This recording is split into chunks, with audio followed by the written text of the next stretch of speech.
శ్రీజ గారు, మీ ఇద్దరు ఒకరినొకరు ప్రేమించుకుంటున్నారా? నాకు నిజంగా ఆ విషయం తెలీదు. ఇక మీ ఇద్దరి మధ్యలో నేను రాను. నా వల్ల మీ ఇద్దరు దూరం కావటం నాకిష్టం లేదు. ఆ రోజు సాయంత్రమయ్యాక బాధతో గీత తన ఇంటికి వెళ్తుంది. ఇంటికి వెళ్ళిన గీత శ్రీజ చెప్పిన విషయం గురించే ఆలోచిస్తుంది. గీత అలా డల్గా ఉండటం గమనించిన రఘుపతి, అమ్మా గీత, ఏమైంది తల్లి? నీ మొహంలో రోజు ఉండే కళ లేదు. నిన్నాఫీస్‌లో ఎవరైనా ఏమైనా అన్నారా అమ్మా? అవును గీత, నీ మొహంలో బాధ కొట్టొచ్చినట్టు కనిపిస్తుంది. అసలేమైంది తల్లి? నువ్వు ఎందుకలా ఉన్నావు? ఏం లేదు నాన్న. ఏం లేదు. నా కళ్ళలోకి చూసి చెప్పు గీత. నీ కళ్ళల్లో ఇంత వేదన నేనెప్పుడూ చూడలేదు. నా మీదొట్టు. నిజం చెప్పమ్మా. నాన్న, నాన్న, నేను నేనొక పెద్ద తప్పు చేశాను నాన్న. నాకు తెలియకుండానే నా మనసులో రాహుల్ గారిపై నాకు ప్రేమ చిగురించింది. ఆయన చూపించిన మంచితనం, ఆపదలో ఆయన ఆదుకున్న తీరు నా మనస్సును ఆయన వైపు లాగాయి. కానీ ఈరోజు నాకొక చేదు నిజం తెలిసింది నాన్న. చేదు నిజమా? ఏంటది గీత? రాహుల్ గారు, శ్రీజ ఒకరినొకరు ప్రాణంగా ప్రేమించుకుంటున్నారంట. వాళ్ళిద్దరికీ పెళ్లి కూడా కావాల్సిందంట. నేను మధ్యలోకొచ్చి వాళ్ళ ప్రేమకు అడ్డుగోడగా మారానని శ్రీజ నన్నీరోజు నిందించింది నాన్న.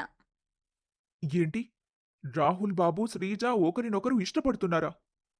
అవును నాన్న. రాహుల్ గారు చాలా మంచివారని నా మనసులో ఆయనపై ప్రేమ పెంచుకున్నారు. కానీ ఈరోజు శ్రీజ మాటలు వినగానే నా గుండె ముక్కలైపోయింది నాన్న. అమ్మా గీత, నువ్వేడవకమ్మా. నాకొక విషయం చెప్పు. రాహుల్ నీతో స్వయంగా ఆ మాట చెప్పాడా తల్లి? లేదు నాన్న. శ్రీజ నాకు ఆ విషయం చెప్పింది. నాకిక ఆ ఆఫీస్లో ఉండటం ఇష్టం లేదు. రాహుల్ గారిని చూసినప్పుడల్లా నాకు శ్రీజన్న మాటలే గుర్తొచ్చి ఏడుపొస్తుంది. వీలైనంత త్వరగా నేను ఆ జాబ్ మానేస్తాను నాన్న. ఇప్పుడే వద్దు గీత. నువ్వేదో సోలార్ ప్రాజెక్ట్ చాలా ముఖ్యమైనదన్నావు కదా! ఆ పని పూర్తి చేసి ఆయనకన్నీ అప్పగించాకే నువ్వు ఈ ఉద్యోగం నుండి గౌరవంగా వచ్చెయి. అంతవరకు ఆఫీస్‌కి వెళ్ళు తల్లీ. సరే నాన్న. నువ్వు చెప్పినట్టే చేస్తాను. ఆ సోలార్ ప్రాజెక్ట్ రిపోర్ట్ పూర్తి కాగానే నేను ఆ ఉద్యోగం నుండి శాశ్వతంగా వచ్చేస్తాను నాన్న. గీత కన్నీళ్లు తుడుచుకొని గదిలోకి వెళ్ళిపోయింది. రఘుపతిగారు సుశీలమ్మ వైపు చూస్తూ దీర్ఘంగా నిట్టూర్చారు. ఆ దేవుడు తమ కూతురి జీవితంలో ఎలాంటి పరీక్షలు పెడుతున్నాడో అని ఇద్దరూ మనసులోనే బాధపడ్డారు. మరుసటి రోజు ఉదయం గీత చాలా భారమైన మనసుతో ఆఫీస్లోకి అడుగుపెట్టింది. గతంలో ఆమె ముఖంలో ఉన్న ఆ చురుకుదనం, ఆ ఉత్సాహం ఈరోజు అస్సలు లేవు.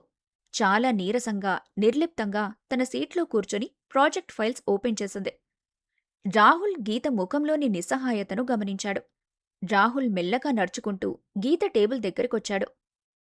గుడ్ మార్నింగ్ గీత గారు. ఏంటి ఈరోజు చాలా డల్‌గా ఉన్నారు? రాత్రి సరిగ్గా నిద్రపోలేదా? ఒంట్లో ఏమైనా బాలేదా అండి? గుడ్ మార్నింగ్ రాహుల్ గారు. నాకేం కాలేదు. నేను బాగానే ఉన్నాను. లేదు గీత గారు. మీ ముఖం చూస్తేనే తెలిసిపోతుంది. మీ మనసులో ఏదో పెద్ద ఆందోళనుంది. నిన్న ప్రెజెంటేషన్ రోజు ఆ డిజైన్ ఫైల్ డిలీట్ అయిందని మీరింకా బాధపడుతున్నారా? దాని గురించి మీరేం టెన్షన్ పడకండి. ఆ విషయం నేనెప్పుడో మర్చిపోయాను రాహుల్ గారు. దాని గురించి నేను ఆలోచించటం లేదు. సరేనండి. మన solar project final design report, అలాగే కంప్లీట్ అవుట్‌పుట్ ఇన్ఫర్మేషన్ 2 డేస్‌లోగా ఆ గ్రీన్ ఎనర్జీ కంపెనీ వాళ్లకు మెయిల్ చేయాలి కదా! ఆ పని మనం త్వరగా కంప్లీట్ చేయాలి. అవును రాహుల్ గారు. నేనా పని చేస్తున్నాను. రేపు సాయంత్రం లోపల ఆ కంప్లీట్ రిపోర్ట్ మీ టేబుల్ మీదుంటుంది. కానీ నాదొక చిన్న రిక్వెస్ట్ ఉంది రాహుల్ గారు. చెప్పండి గీత గారు. ఏంటది? ఈ సోలార్ ప్రాజెక్ట్ వర్క్ కంప్లీట్ అయిన వెంటనే నేను రిజైన్ చేయాలనుకుంటున్నాను. రేపటి నుండి నేను ఆఫీస్‌కి రాను రాహుల్ గారు. ఆ మాట వినగానే రాహుల్ ఒక్కసారిగా షాకయ్యాడు. ఏ ఏమంటున్నారు గీత గారు? రిజైన్ చేయడమా? ఎందుకంత పెద్ద డెసిషన్ తీసుకున్నారు? నిన్న ప్రెజెంటేషన్ హడావిడిలో, ఆవేశంలో నేను మిమ్మల్ని కొన్ని కఠినమైన మాటలన్నానని బాధపడి ఈ నిర్ణయం తీసుకుంటున్నారా? ప్లీజ్ గీత గారు, నన్ను క్షమించండి. నేను ఆవేశంలో అన్నాను తప్ప, నా మనసులో మీ మీద ఎలాంటి తప్పుడు అభిప్రాయం లేదు. హ్మ్. లేదు రాహుల్ గారు. మీరన్న మాటలకు నేను బాధపడలేదు. నా వ్యక్తిగత కారణాల వల్లే నేను ఈ ఉద్యోగం మానేస్తున్నాను. దయచేసి నన్ను బలవంతం చేయకండి. రాహుల్కి ఏం మాట్లాడాలో తెలీక మౌనంగా ఉండిపోయాడు. గీత ఆవేశంలో ఈ నిర్ణయం తీసుకుందని, కొద్ది రోజులు పోతే మళ్లీ మామూలు మనిషవుతుందని ఆయన మనసులో అనుకున్నాడు. కాని ఆ రోజు నుండి గీత రాహుల్తో చాలా అంటిముట్టనట్టుగా ఉండటం ప్రారంభించింది. అవసరమైన పని తప్ప ఆయనతో మాట్లాడేది కాదు. ఇది చూసి శ్రీజ మనసులోనే ఎనలేని ఆనందం పొందింది. తన కుట్ర పక్కాగా పనిచేసిందని ఆమె మురిసిపోయింది. కొన్ని రోజుల తర్వాత సోలార్ ప్రాజెక్ట్కి సంబంధించిన కంప్లీట్ రిపోర్ట్ని గీత చాలా అద్భుతంగా రెడీ చేసింది. ఆ ఫైల్ని తీసుకుని రాహుల్ క్యాబిన్లోకి వెళ్ళింది. క్యాబిన్లో రాహుల్తో పాటు శ్రీజ, ఆఫీస్ ఎంప్లాయీస్ కూడా ఉన్నారు. రాహుల్ గారు, ఇదిగోండి solar project total report. Green energy company వాళ్ళు అడిగిన ప్రతి డీటెయిల్ ఇందులో చాలా క్లియర్గా ఉంది. రాహుల్ ఆ ఫైల్ని చూసి, అమేజింగ్ గీత గారు. నిజంగానే చాలా అద్భుతంగా డిజైన్ చేశారు. మీలాంటి మేధావి ఈ కంపెనీలో ఉండటం వల్లే ఈ ప్రాజెక్ట్ సాధ్యమైంది. థ్యాంక్ యూ సో మచ్ గీత గారు. థ్యాంక్ యూ రాహుల్ గారు. ఇక నా బాధ్యత ముగిసింది. నేను సెలవు తీసుకుంటాను. సెలవు తీసుకోవడమా? ఎక్కడికి వెళ్తున్నారు గీత గారు? నేను మీకు ముందే చెప్పాను కదా రాహుల్ గారు, ఈ ప్రాజెక్ట్ కంప్లీట్ అయిన వెంటనే నేను ఉద్యోగం మానేస్తానని. నా రిజైన్ లెటర్ ఆల్రెడీ మీ మెయిల్కి పంపించాను. ఇక నేను ఆఫీస్కి రాలేను. గీత గారు, మొన్న మీరు కోపంలో, ఆవేశంలో ఆ మాట అన్నారనుకున్నాను. కానీ మీరు నిజంగానే ఈ ఆఫీస్ వదిలి వెళ్ళిపోవాలనుకుంటున్నారా? ప్లీజ్ గీత గారు, మీలాంటి గొప్ప వ్యక్తి ఈ ఆఫీస్ నుండి వెళ్ళటం నాకు అస్సలు ఇష్టం లేదు. రాహుల్ గారు, మీ ఇష్టాలతో నాకు అనవసరం. నాకు నా ఇష్టాలు, నా నిర్ణయాలు ముఖ్యం. నేనిక్కడ పని చేయకూడదని గట్టిగా నిర్ణయించుకున్నాను. రాహుల్ కళ్ళల్లో నీళ్లు తిరిగాయి.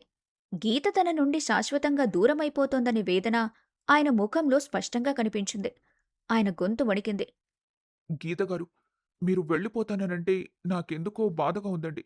మిమ్మల్ని ఈ ఆఫీస్లోనే కాదు, నా జీవితాంతం నాతో మీరు ఉండాలని అనుకుంటున్నాను. అలాంటిది మీరలా వెళ్ళిపోతే నేను తట్టుకోలేను. ఆపండి రాహుల్ గారు. నేను వెళ్తే మీకు బాధగా ఉండటం ఏంటి? మీ పక్కనే శ్రీజ గారు ఉన్నారు కదా, ఆమె వెళ్తే కదా మీకు బాధగా ఉండాలి. శ్రీజ వెళ్తే నేనెందుకు బాధపడతాను గీత గారు?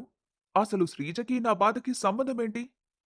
రాహుల్ గారు, శ్రీజ మీరు ఒకరినొకరు ప్రాణంగా ప్రేమించుకుంటున్నారని నాకు శ్రీజ గారి స్వయంగా చెప్పారు. గీత అన్న మాటలకు రాహుల్కి ఒక్కసారిగా భూమి కుంగిపోయినట్లయింది.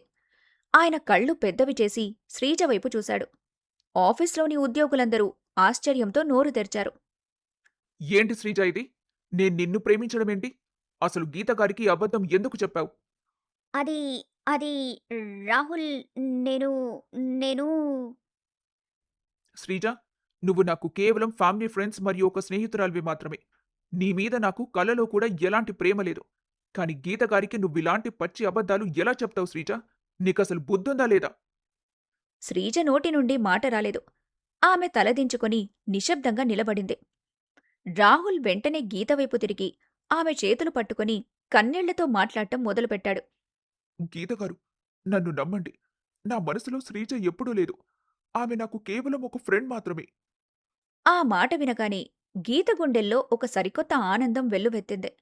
మనసులోని చీకటంతా ఒక్కసారిగా తొలగిపోయినట్లు అనిపించింది. కాని ఆమె పైకి మాత్రం ఆశ్చర్యంగా చూసింది. మరి మరి మీ మనసులో ఎవరున్నారు రాహుల్ గారు? నా మనసులో కేవలం మీరు మాత్రమే ఉన్నారు గీత గారు. మొదటిసారి వంశీ ఇంట్లో మిమ్మల్ని చలాకీగా, అల్లరిగా చూసినప్పుడే నా మనసులో ఏదో తెలియని అనుభూతి కలిగింది. కానీ అప్పటికే మీకు మీ బావ శ్రీపతితో పెళ్లి నిశ్చయమైపోయిందని తెలిసి నా గుండె పగిలిపోయింది. ఆ పెళ్లి ఎలాగైనా చెడిపోవాలని, మీరు నాకే దక్కాలని నేనా రోజు దేవుణ్ణి కోరుకున్నాను. అవునా? అవునండి. ఆ తర్వాత మీ ఆస్తి పోయినప్పుడు, మీ బావ మిమ్మల్ని వదిలేసినప్పుడు మీరు ఏమాత్రం ఆత్మవిశ్వాసం కోల్పోకుండా నిలబడిన క్వాలిటీ నాకు నచ్చింది. మీ నాన్న హాస్పిటల్లో ఉన్నప్పుడు మీ అమ్మకు ధైర్యం చెప్తూ మీరు చూపించిన ఆ గుండె నిబ్బరం నాకు నచ్చింది. ఇక ఆ తర్వాత ఇన్సూరెన్స్ డబ్బులు రాగానే నా రుణం తీర్చడానికొచ్చి నా కంపెనీ కష్టాల్లో ఉన్నప్పుడు మీ తెలివితేటలతో నా కంపెనీని నిలబెట్టిన ఆ కృతజ్ఞతాభావం నన్ను మీ ప్రేమలో పడేలా చేసింది గీత గారు. రాహుల్ అలా చెప్పడంతో గీత కళ్ళ నుండి కన్నీళ్లు రాలాయి. ప్రెజెంటేషన్ రోజు ఆవేశంలో నేను మిమ్మల్ని అన్ని కఠినమైన మాటలన్నప్పటికీ మీరు ఓపికగా భరించారే తప్ప నన్ను తిరిగి ఒక్క మాట కూడా అనలేదు. మీలోని ఆ సహనం నన్ను పూర్తిగా లొంగిపోయేలా చేసింది గీత గారు. మొత్తం మీద మీ రూపం, మీ గుణం, మీ తెలివి అన్నీ నాకు నచ్చాయి. నన్ను పెళ్లి చేసుకుని నా జీవిత భాగస్వామిగా నా పక్కనే ఉంటారా గీత గారు? Will you marry me? Rahul నోటి నుండి ఆ నికార్సైన ప్రేమ మాటలు వినగానే గీత గుండె ఆనందంతో నిండిపోయింది. తనకు తెలియకుండానే రాహుల్ ఇంతలా ప్రేమించాడా అని ఆమె మనసు ఉప్పొంగిపోయింది. ఆమె కన్నీళ్లు తుడుచుకుంటూ తల ఊపింది. అవును రాహుల్ గారు, నేను మిమ్మల్ని పెళ్లి చేసుకోవడానికి ఒప్పుకుంటున్నాను. నా మనసులో మీరే ఉన్నారు. ఆఫీసులోని ఉద్యోగులందరూ ఎంతో సంతోషంగా చప్పట్లు కొట్టారు. శ్రీజ ఇంకా అక్కడ తనకి ప్లేస్ లేదని గ్రహించి నెమ్మదిగా తలదించుకుని ఆఫీస్ నుంచి వెళ్ళిపోయింది.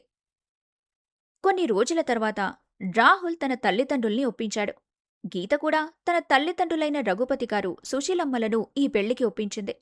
రఘుపతి గారు రాహుల్ లాంటి ఉత్తముడు తన అల్లుడు కాబోతున్నందుకు ఎంతో గర్వపడ్డారు. రాహుల్ గీత పెళ్లి అంగరంగ వైభవంగా జరిగింది.